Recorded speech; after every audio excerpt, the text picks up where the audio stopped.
What's up, everybody? Welcome back to the channel. This week's going to be a little bit different.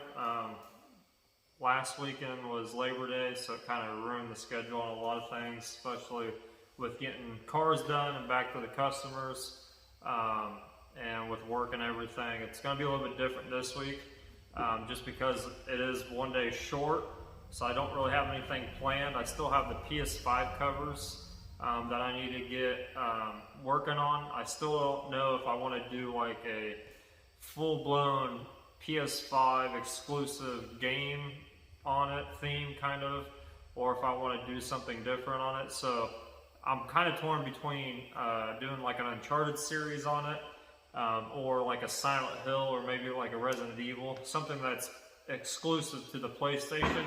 I know like Silent Hill or Resident Evil's kind of branched off into other platforms, but when it first originated, it was on PlayStation only. So those are my three ones that I'm kind of torn between. I don't really know exactly which one I want to do because it is my own personal PlayStation, so I want to make sure that I can live with it for years, or maybe do something different, do something really cool that I've been doing, portraits or something crazy. So if you guys have any ideas, or if you want to elaborate on that, comment down below.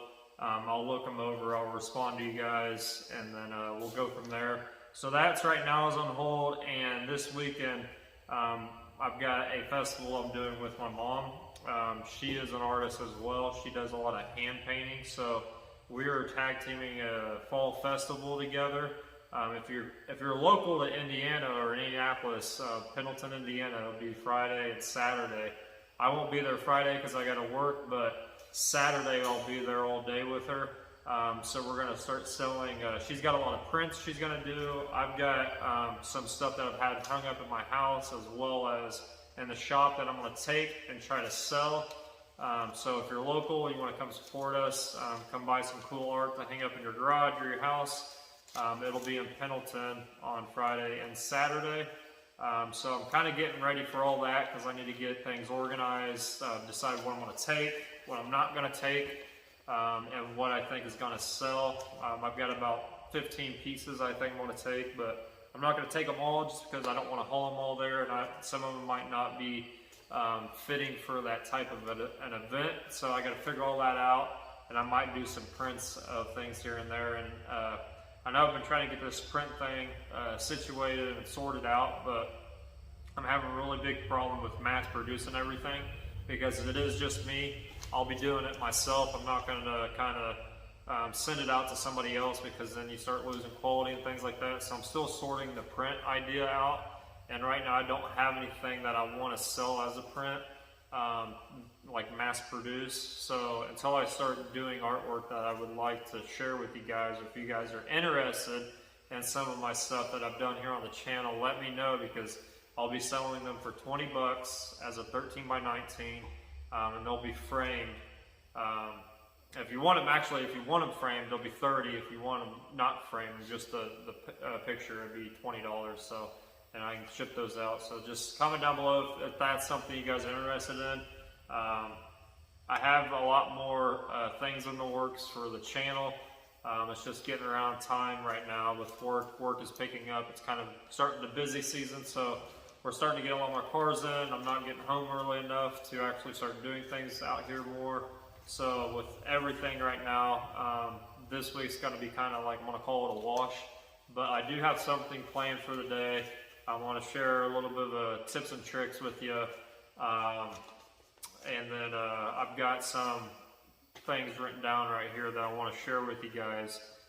More so for the people that are either just starting out or are interested and you haven't began, whether you want to be a painter, airbrush artist, and this kind of applies for everything too. It's not just painting, but since we are nothing but a paint channel, it pretty much goes towards that. Or maybe you've been doing this for a while and you need to like recalibrate how you do things or speed things up, and that nature. This will be good as well because I'm going to share kind of like my story, my background with you guys of how I got to where I am today, because I am still pretty young. So I've done a lot in my short amount of time that I've crunched in, and I've got to be able to become not only financially stable through doing this, but I'm also having a lot of fun with it. It's a lot of work, but then again, it's a lot of reward at the end, you know. So this is just kind of how I've got some bullet points here I want to show you guys or tell you guys about, kind of like how to speed up your career in this industry, whether you're going to be a production painter or if you want to do this or start like a hobby, or maybe you want to do this, you got a barn or a garage that you want to start building, and kind of like I did here with like a paint booth setup. It's just something I've thought about. I wanted to kind of express to you guys, because a lot of these channels on here, they just show you what they do. They don't really tell you how they got to that stage, whether they've been doing it for a short time or a long time. Especially in the automotive market, there's just a bunch of information thrown around that's not necessarily true. A lot of things on YouTube are fake. I would say probably about 75–80% of YouTube is nothing but garbage and fakeness and people just lying to get views and things like that. So this channel is a little bit more the truth and what I've gone through personally. And I kind of want to be more transparent. That way I don't throw around information that's not needed, because it is a lot of work to do this type of stuff. When you see other people doing it, and they don't really show you, it just seems like, oh, they're either cutting corners or maybe it's not being shown fully, so you think it's easy to get into and you can cut corners yourself, and that's not the case. We all start somewhere though, and when I was first starting out doing this, I didn't fully know what I was doing, but I knew that I had a passion for it, and I wanted to do things as right as I could with the amount of money I had in my pocket. So I started working on my own cars, and then from there I just learned. My very first car was kind of like a cheap car, but I drove it for a long time. I kept it for a long time, and it changed different phases throughout my life when I was younger, when I got my license. And that's how I learned how to do things in the custom world as far as painting and airbrushing and things like that. And I got a little bit into like motor work and things like that as well. And kind of just learned by my own failures rather than jumping on somebody's car and ruining it. I did have some friends that allowed me to do that because I actually was pretty decent back in the day. There were some things that I messed up, but for the most part, I did things the right way, and I wanted to do the right way. I wanted to be the best of the best, so especially in my area, because back in the day, the custom world was really, really big, especially around Indianapolis. For some reason now, it's kind of moved away. I think the people that were in that have either grown up, got families and kids, and they've sold their stuff, and they just kind of got out of it. But I'm trying to bring that back now, because it was probably the best times to be a car enthusiast, I would say. There was just a bunch of positivity and awesome cars. Nothing was shortcutted. There was a lot of like things you would see like in progress, that you would see like one year, and then they would come back and it would be something totally different. So things change every year. Nowadays it's just like you see the same thing every year, and it gets boring. So this is kind of like my contribution to that. I want to start bringing that old school stuff back, kind of like my neon you see back here. It's not everybody's taste, especially today. Most people just like one color, maybe like a two-tone, but the graphic thing is kind of like, it's kind of almost gone, which is kind of sad, but I'm trying to bring it back. So but not to get off on a tangent here, but I want to get back into maybe talking about how you guys can, if like I said, you're first starting out, or maybe you've been doing it for a while, or maybe you're interested in getting to the painting world. And one of the first things I have down here is to be determined. That was one thing that I stood out mainly from when I first started, was I was always being around people that I knew were in the industry, and I knew that they did good work, and I would bug the crap out of them. I wasn't necessarily working in the industry as a full-time career, especially when I was first starting out, but I always gravitated around the people that were already doing it or already were established, and I would ask them a million questions. A lot of them, it's tough to say because like right now, the world's so much different. We have the internet, we have things like social media. You can get information out of the internet. There's so much information out there, and there's so many different pictures that, and YouTube tutorials that you can do things so much easier than what you were back in the day. Back in the day, we didn't have YouTube to go running to look something up on how to do something. We didn't have any type of social networking at all when I first started doing this, so it was really hard. So like the information, to get information on how to do this stuff was kind of like a DIYing it yourself, or like I said, if you get around somebody that would actually share information with you, because that was hard as well, was actually finding somebody that actually would take the time and not get mad at you or throw a fit because they're sharing their, they don't want to give you all their experience because they feel like you need to go through the hoops and learn yourself. So it was really hard back in the day. So if you were starting out today, I would say to cut a lot of your time, because I wasted a lot of time on my early days just screwing things up and then learning from that. And now I'm really good at doing a lot of a variety of different things because I've screwed so many things up. I know how to fix everything and I know what not to do. So now I just focus on what I need to do. And that's how I get so fast, because I put out pretty good, decent work as well. The amount of quality with the quantity is really important to me. I'd rather do quality instead of quantity at my, when I'm doing the custom stuff, because the more time you're able to spend on things like that, the quality just bumps up. If you're doing something just for the quantity of it, you're really just pushing it out just to push it out. And that's the kind of downfall of today, is there's a lot of people out there not doing things right, especially kind of in my area. There's a lot of backyard technicians that, they either paint out of their garage or they just work for a hack shop, and there's just a lot of terrible work being done. And not even in the painting world, it's just in automotive in general. There's just a lot of shady people out there, so you want to be really careful with who you gravitate towards.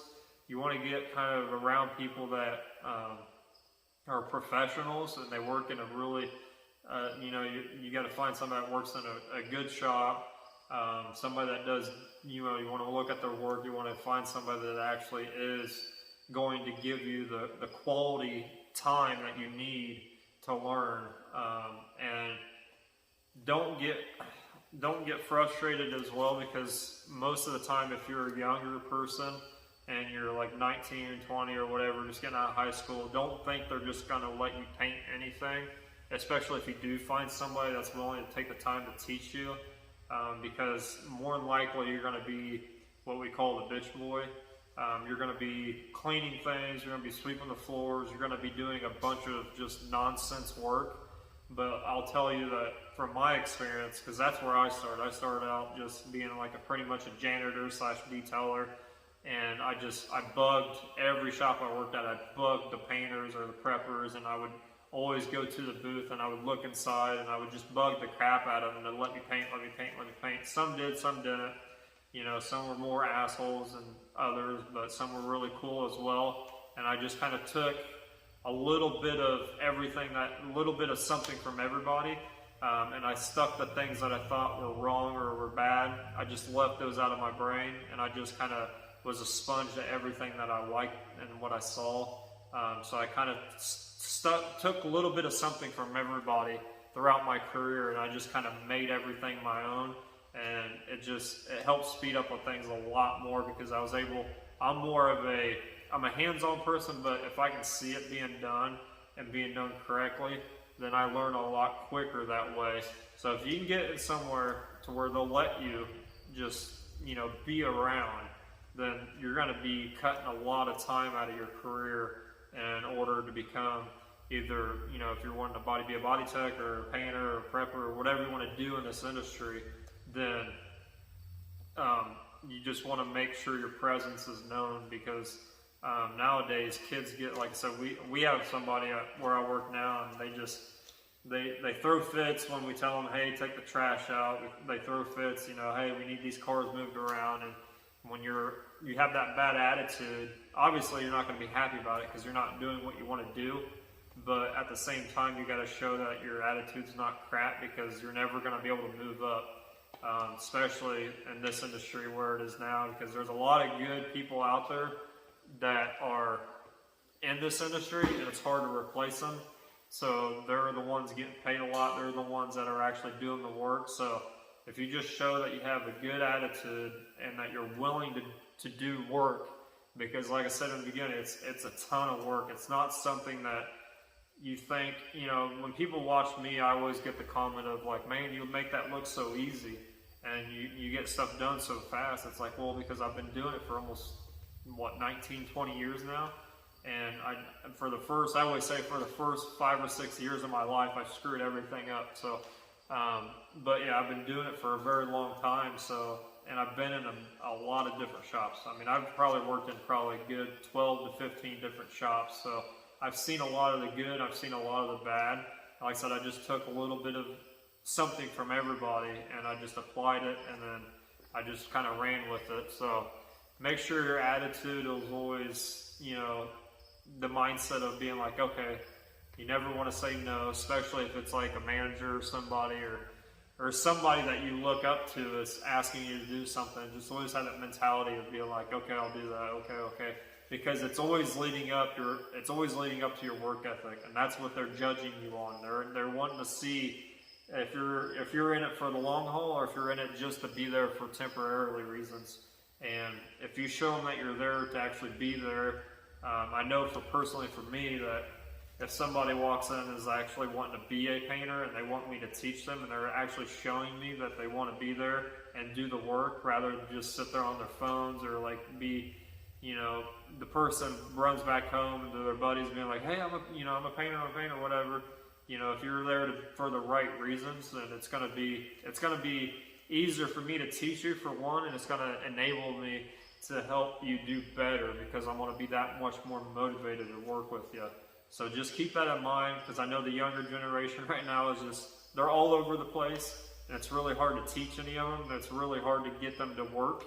All they want to do is just whatever they want to do, and it's never what needs to be done. So, but that was the first kind of point I kind of ran across, is just find somebody that is willing to show you the right way of doing things. Because if bunch of anything you do in this life, I feel I've been around a lot of different people, different occupations, and I find that just networking is a lot. It goes a long way. So if you can find a network of people you can be around all the time and just pound their brains and ask questions and be a sponge and do what they ask you, then you're gonna be well on your way faster than the next guy. Because I mean, that's the name of the game. It's not really exactly how well you are doing it. It is a little bit, but it's more or less of who you know.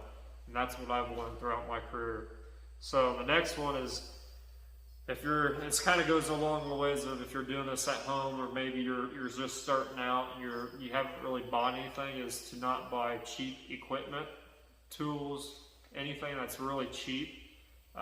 From my personal experience, I did this. I would always go buy like Harbor Freight stuff back in the day, or just really cheap paint guns, really cheap airbrushes. And what that does, what it did to me especially, is it just caused a lot of frustrations. Rather than me buying like I'm not saying buy the top of the line, the most expensive equipment, but buy the stuff that works.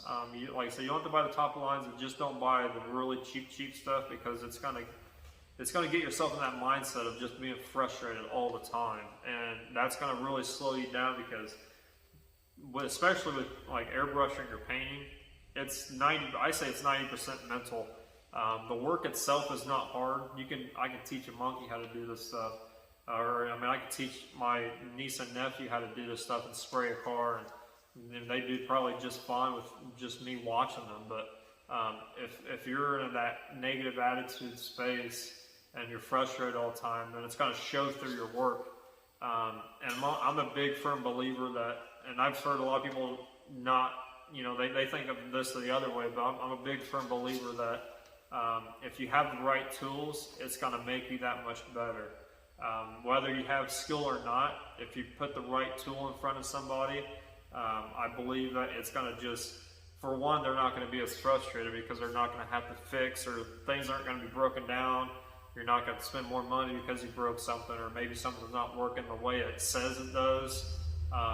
Like for me personally, I bought a lot of cheap paint guns back in the day, and I could never get like metallics and things to spray right. They were always splotchy, and it was frustrating. I could never figure out why, because this guy sold me a set of paint guns that said they were the best of the best and all this other stuff when I know they were, but yet at the time I didn't have the money to do buy the stuff that I really wanted, so I made do with what I had, and it frustrated me to the point where I didn't want to work, so I wasn't spending time improving my skill set, if you say. So always find, if you're the type of person where you're really interested in doing this and you don't have the funds to back it up, then my suggestion to you is to save up. Save up, maybe, if let's say you're starting, you got a shop at home or whatever, you're turning into like a paint room or whatever, maybe you want to airbrush in your garage and things like that. So with airbrushing, you need not much. I mean, obviously you need paint, but you need a good airbrush, you need a good compressor.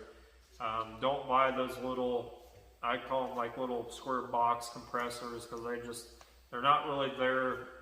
They don't work really well. They don't keep up, and they're really expensive. I would suggest going to buy like California Air is really good. They're pretty cheap, and they keep up really, really well, and they're really silent. I've had guys use those inside their houses when they're airbrushing, and their voice decibels, so the way I'm talking to you right now, they're not going to be any louder than that. So they're really good for indoor use. So just start by building up. Don't think you have to buy everything at once. We've been in this space for about 2.5 years right now, and I'm still constantly upgrading stuff. I'm figuring out what works and what doesn't work, and I'm constantly just figuring stuff out, watching other people, what they do at home, and what works for them versus what works for me. It's also going to depend on where you live, depending on what you can do or what you can't do. I'm out in the country, so I can do whatever I want. So I have a little bit more free reign. Whether if you're living in a housing addition, things like that, you might have HOA that look after, and they're not going to allow you to do some stuff. So there's a lot of different obstacles you got to go through, especially if you want to do this stuff at your house. But I would say just start building up. Start something small. Obviously, like I said, you need a compressor, you need your paint gun, you need the paint, you need some sort of like a ventilation exhaust system, and just have that mindset where you're never going to be finished. It's kind of like building a car, like my car behind me. Like, I'm constantly upgrading stuff on it just because there's always something better, or if I want things to run a little bit better, then I want to switch this part out. It's the same way with a shop. At first you might not, like I said, you might not be able to afford something really expensive like a full paint booth or something like that. Like, I can't afford a full paint booth, so what did I do? I spent a lot less money and I put a curtain setup in here. And I couldn't afford like the lights they have in the paint booth, so I went a little bit cheaper route and I put LEDs everywhere. So there are ways to do this. You just got to kind of research them and figure them out to where you're not spending an arm and a leg to do this type of stuff. So if you're really wanting to do this and you really have the time and the attitude towards it of wanting to do really good work, is to don't buy cheap equipment. Because if you have everything, if you got the talent, you got the time, you got the skill, you got whatever you need to do it, but yet you buy cheap equipment, you're going to start getting frustrated because it's going to fail on you. So that's a really big point, is to take the time, do your research, buy the right stuff. I can't express that more because, like I said, I wasted a lot of my years. I was frustrated, and it just wasted a lot of my time because I was constantly just not wanting to work on stuff, and the stuff that I was working on, it just wasn't working out for me. I screwed up a lot of stuff, and it just, you know, it's just the way it was. But like I said, back then, it's different now. The times now are different because you guys have the internet and you have a bunch of information out there floating around. And back in the day, I didn't have any of that. You know, I just had to do what I had to do to make do with, you know, what I needed. So, if that makes sense, I don't know. I said a lot there, and I was rambling. And the last point I have is,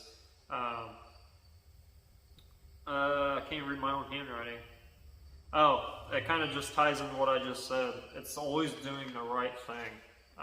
And that's something it pretty much ties into both of these that I've already mentioned, is doing the right thing.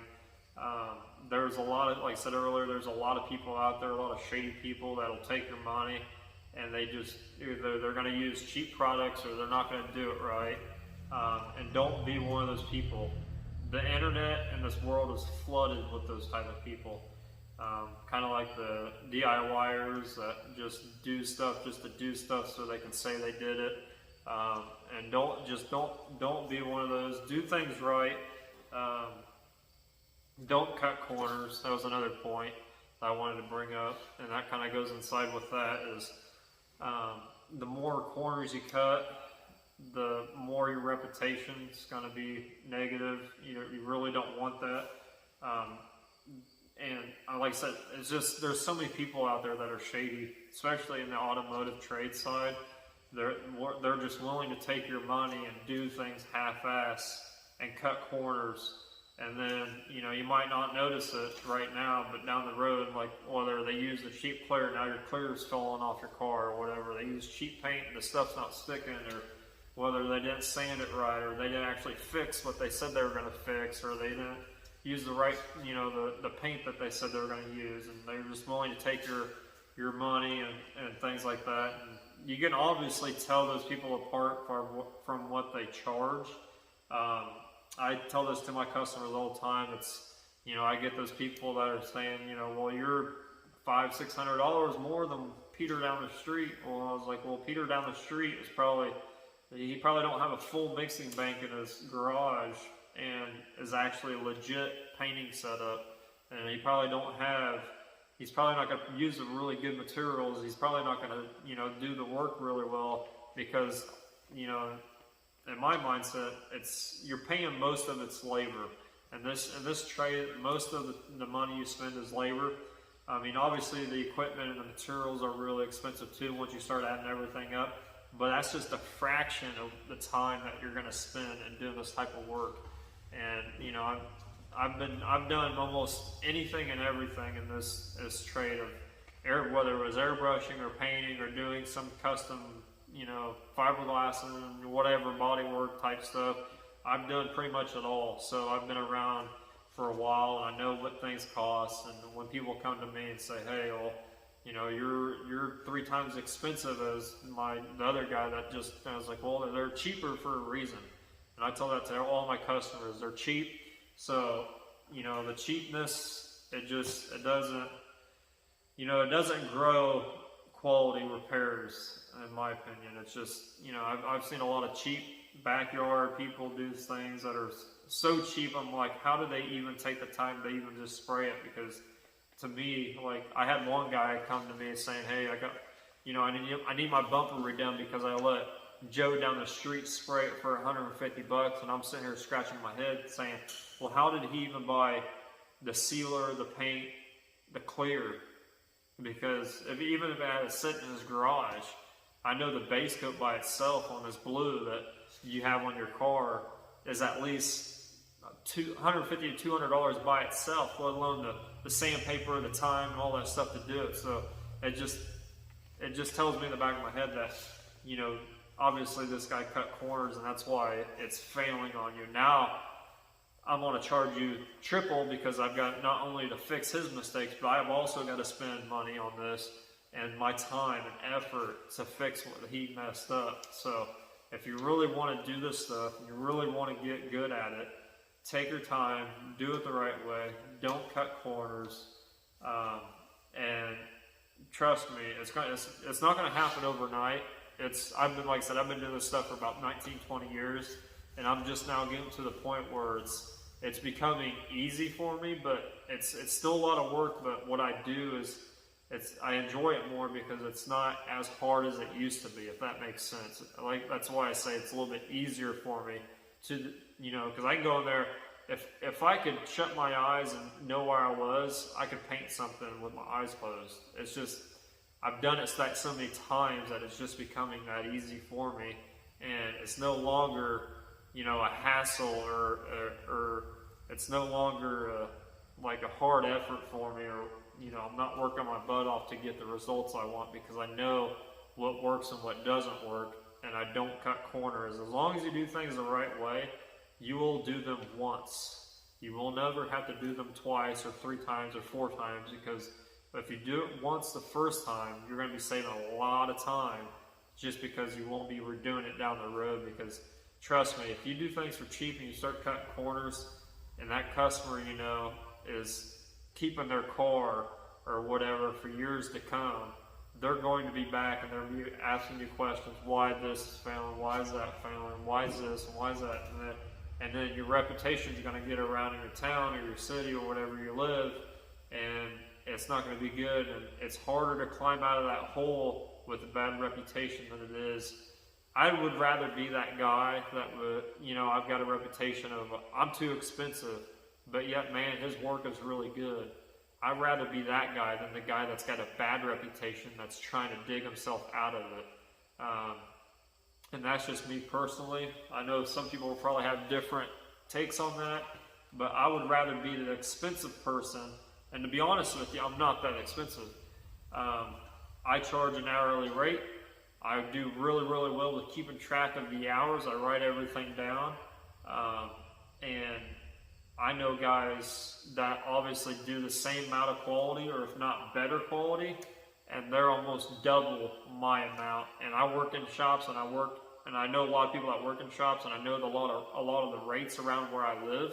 So I always got in the back of my mind that I know what other people are charging, because I'm not only in the industry every day working for a big shop, but I'm also friends with a lot of people that I know in the custom world of what they're charging per hour or per job versus what I'm charging. So for me, I think I am really in that area of that really fine line of being whether too expensive or just you're too cheap, to where people are like, well, if Joe down the road told me it was going to be 10 grand to put graphics on my car, and you're going to do it for 8 or whatever, or whatever you're going to do. I'm making stuff up at now, but if you're a little bit cheaper than what somebody else is really doing, and they're really, really good, they're going to be asking questions. So you really got to balance yourself on how you price your stuff out, because you're either going to be way too cheap to where you're just doing hack work.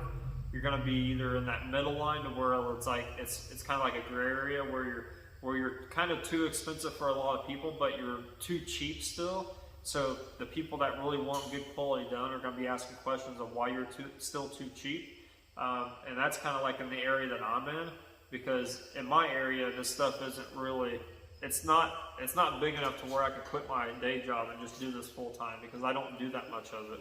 Obviously, I do a lot more stuff, just tinkering around and things like that, but I do have a lot of customers that I've done with stuff in the past that constantly bring me stuff. So I've built up that reputation of, hey, he's good. He might be a little bit more expensive than him and her, but he's going to do really good work.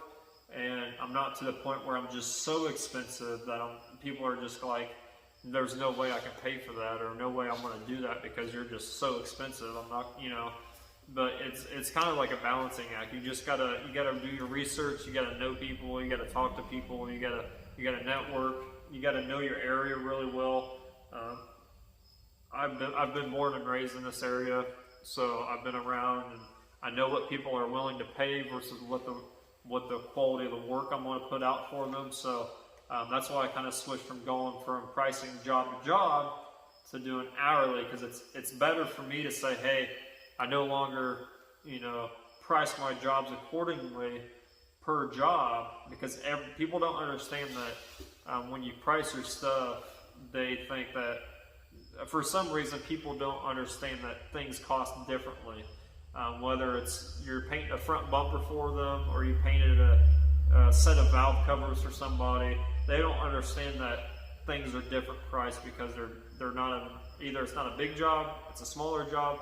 They don't think of that type of stuff. They just think of, well, you know, you charge so-and-so this much amount, so it should be this much amount for what you're going to do for me. It's not like that. So that's why I kind of switched, because I had a lot of people, a lot of good customers, you know, they were like, well, you charge so-and-so this much, why are you charging me this much? And it just becomes a headache at that point, because they don't understand fully whether I had to like repair somebody else's work, or if I had to do an extra step because they got like a candy color.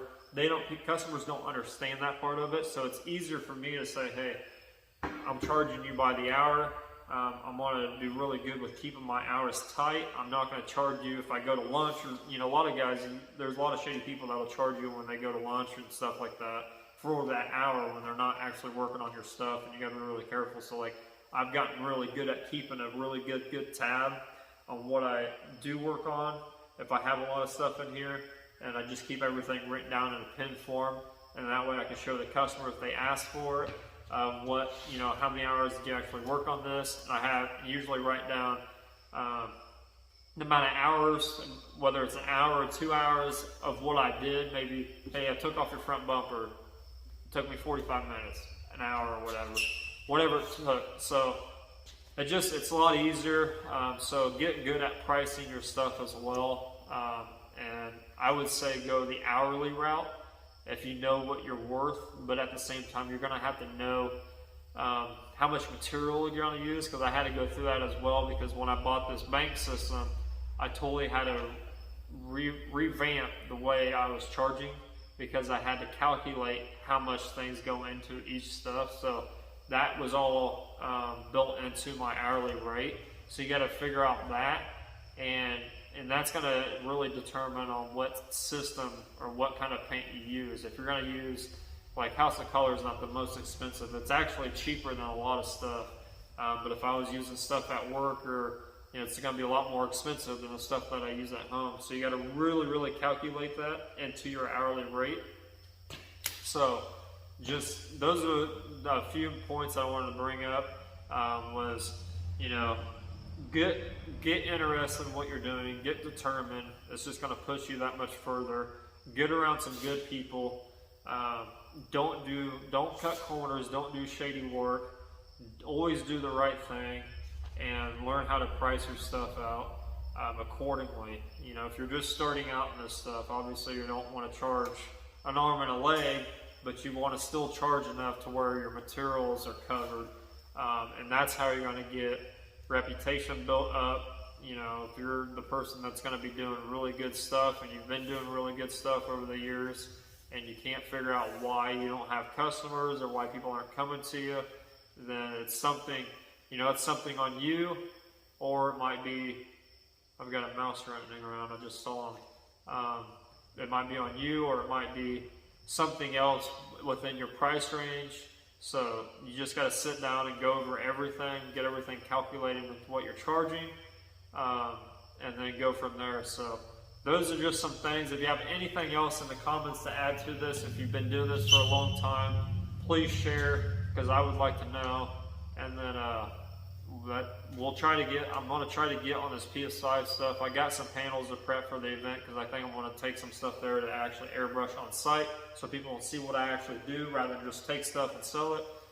So I've got some things in the works, but other than that, this week's going to be kind of slow, so if I don't post a lot, that's why. But I want to share something at the end of this video with you, just a little tip and trick that you may or may not know with painting. So thank you again for watching, and we'll continue doing cool stuff.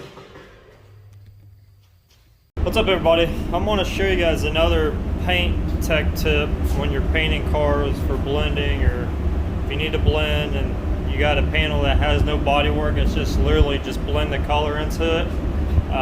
Back in the day, you would have to actually blend your sealer into that door, because the sealer made so much of a difference that you would have to put a little bit of sealer on that edge and then paint over it. But now they've got this technology so dialed in that you can actually do it a different way to help you speed up process. And this particular job, I really didn't want, even though the jam's masked off and it's 100% protected, I still didn't want any sealer inside the jam. So if you ever run into this, this is a little secret that you do. So this dog leg on this quarter panel, this is a brand new Bronco. So pretty much blend the door, fix this, and blend the cap if I need to. That's over there on the stand. But with this dog leg being fixed, nothing is wrong with the door. So like I said, the jam is all masked off fine, but with these doors, when you take the handle out of them, you cannot shut the door. The latch does not work on these. So the door has to be propped open just a little bit, as you can tell. So I didn't want to get that all messy in there with this white sealer. Since it is red, you gotta use white sealer on this. So I just took a piece of paper and I masked this door off after I cleaned it and blowed it off and everything. And then I just used and sprayed my sealer right there. And once it dried, I took the paper off. And now when I go to blend this, I'll actually start blending into the door. Being just a solid red, it covers really fast. Don't have to worry about anything. I do have a little bit of burn through right here, but it didn't go down to the metal, so it's still got that factory sealer on it.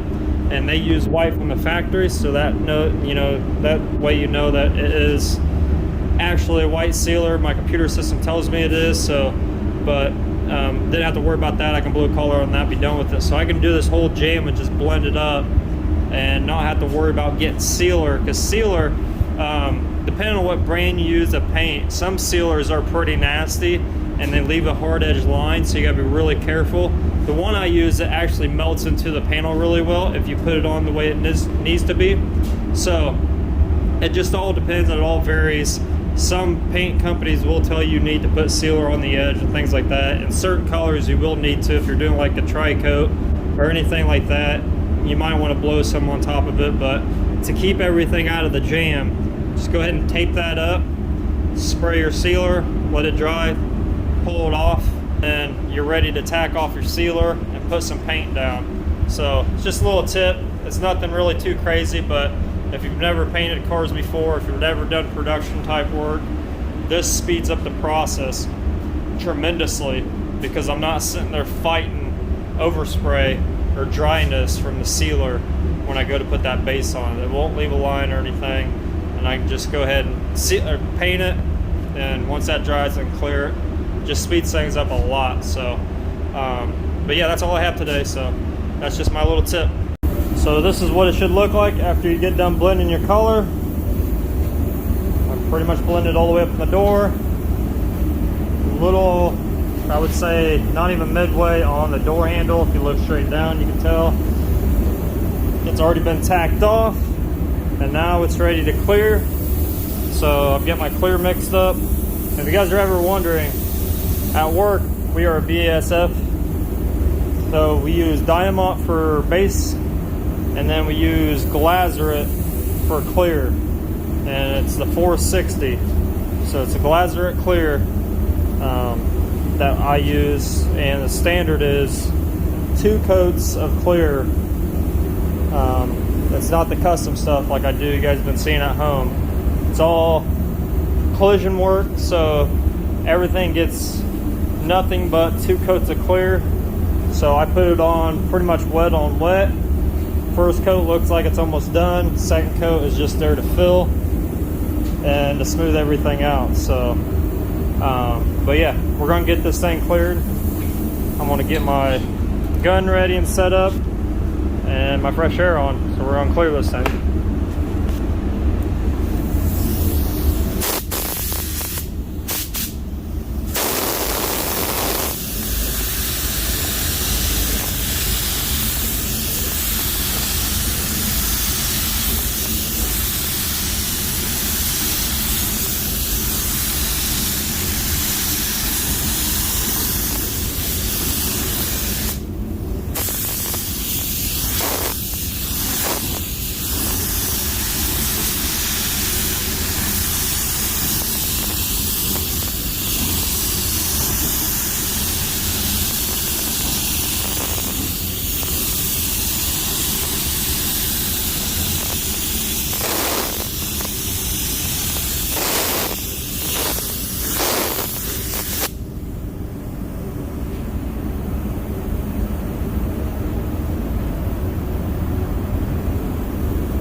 that is the first coat.